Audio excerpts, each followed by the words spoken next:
முதல்ல சினிமால ஒருத்தரை பார்த்தேன். எனக்கு சினிமான்னு ஒண்ணு தெரியும்ன்றது ரஜினி சாரை பார்த்து தான். சின்ன வயசுல இருந்து நிறைய பண்ணி அண்ட் பேசிக்கா ஒரு மிமிக்ரி ஆர்டிஸ்ட். ஸோ எங்கேயாவது அந்த ஸ்டைல் நான் பர்டிகுலரா இந்த சீன்ல இப்படிதான் பண்ணுவேனோ இல்ல சார் வந்து இப்படிதான் வேணும்னோ அப்படி சொன்னதில்லை. அது எங்கேயாவது அந்த ஸ்டைல் இருக்கலாம். அது உள்ளுக்குள்ள ஒரு ஆத்மார்த்தமா பிலீவ் பண்ணதோட பிரதிபலிப்பா தான் இருக்கும். ஒரு வெறியனோட எல்லா ரஜினி சாரோட வெறியர்களுக்கும் அந்த இம்பாக்ட் இருக்கும். அது மேபி இருக்கலாம் ஸ்கிரீன்ல. ஒரு வேரியேஷன் தேவைப்படுது. பட் ஸ்ட்ரைட்டா போய் வேற எல்லாரையும் யாரை வேணா அடிச்சு தூக்கி எறியலாம் அப்படின்றதும் பண்ண முடியாது. பட் திரும்ப எப்படியும் ஃபுல் லென்த் காமெடி ஃபிலிமா அடுத்த ரஜினி முருகன் பண்ண போறோம். ஸோ இதுக்கு நடுவில் ஒரு படம் ஒரு அட்டம்ப்டா இருக்கணும் அப்படிங்கிறதுக்காக முயற்சி பண்ணதுதான் இந்த காக்கி சட்டை. படமா பார்க்கும் பொழுது ரொம்ப ஓவரா இருக்காது அப்படின்னு தான் நம்புறோம். அப்படிதான் டைரக்டர் வந்து ரொம்ப யோசிச்சு அப்படி பண்ணியிருக்காங்க. என்னெல்லாம் வரும் நெகட்டிவ்ஸ் முடிஞ்ச அளவுக்கு நாம பேசி அதை வந்து கிளியர் பண்ணியிருக்கிறோம். ஃபைனலா மக்கள் ரெஸ்பான்ஸ்க்காக வெயிட்டிங். அப்போ நான் நிறைய பார்த்தது யூனிஃபார்ம்ல தான். காலையில ஸ்கூலுக்கு எந்திரிக்கும் போதெல்லாம் யூனிஃபார்ம் போட்டு டக்கு டக்குன்னு நடந்து போறதான் பார்த்திருக்கேன். ரொம்ப பிரிஸ்கான எனர்ஜெட்டிக்கான ஆபீசர் அவரு.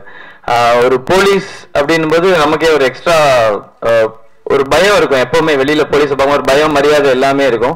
அண்ட் எனக்கு சின்ன வயசுல இருந்து ஆசை வந்து அப்பா மாதிரி நானும் போலீஸ் ஆகணும்ன்றது. அப்பாவுக்கு ஆசை வந்து இவன் ஒரு சின்ன ஆபீசரா இருந்து பெரிய ஆபீசரா வராம ஐபிஎஸ் படிச்சு ஒரு ஆபீசரா வரணும்ன்றதுதான்.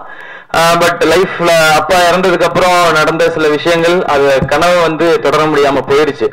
அப்படின் போது அதுக்கு ஒரு செம்மையான சான்ஸ். என்னன்னா ஏதோ ஒரு ஏனோ தானோ ஒரு போலீஸ் கேரக்டர் பண்றோன்றது இல்லாம அப்பாவோட கேரக்டர் ஒட்டின ஒரு போலீஸ் கேரக்டர் பாசிட்டிவா இருக்கணும் அண்ட் நம்பினா ஜெயிக்கலான்ற மாதிரியான ஒரு கேரக்டர் ரொம்ப சந்தோஷமா இருந்தது. அண்ட் 20 டேஸ்க்கு அப்புறம் தான் ஷூட் பண்ணோம்.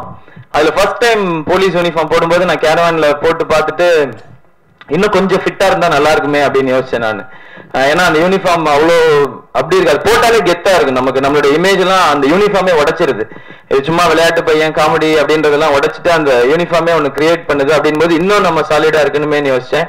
அண்ட் கரெக்டா எனக்கு கொஞ்சம் திருப்தியா இருந்தது. போட்டு நிற்கும் பொழுது ஓகே அப்படின்றது அந்த மொமெண்ட். ஓகே ஏதோ அது நமக்கு உண்மையிலேயே போலீஸ் ஆக முடியலன்னா கூட ஆத்மார்த்தமா அந்த யூனிஃபார்மா கரெக்டா என்ன நமக்கு ஃபிட்டா இருக்குமோ அண்ட் ப்ராப்பரா அவங்க எப்படி ரெடி பண்ணுவாங்களோ அந்த மாதிரி ரெடி பண்ணி மட்டும் ஒரு எனக்கு தெரிஞ்ச அந்த கேரக்டர் யூனிஃபார்ம் போட்டு பண்ணும்போதுலாம் நான் என்ன ஒரு போலீஸாவே சார்ஜ் எடுக்கிற மாதிரியே ஃபீல் பண்ணிட்டேன். ரொம்ப எமோஷனலான மொமெண்ட் தான் நிச்சயமா.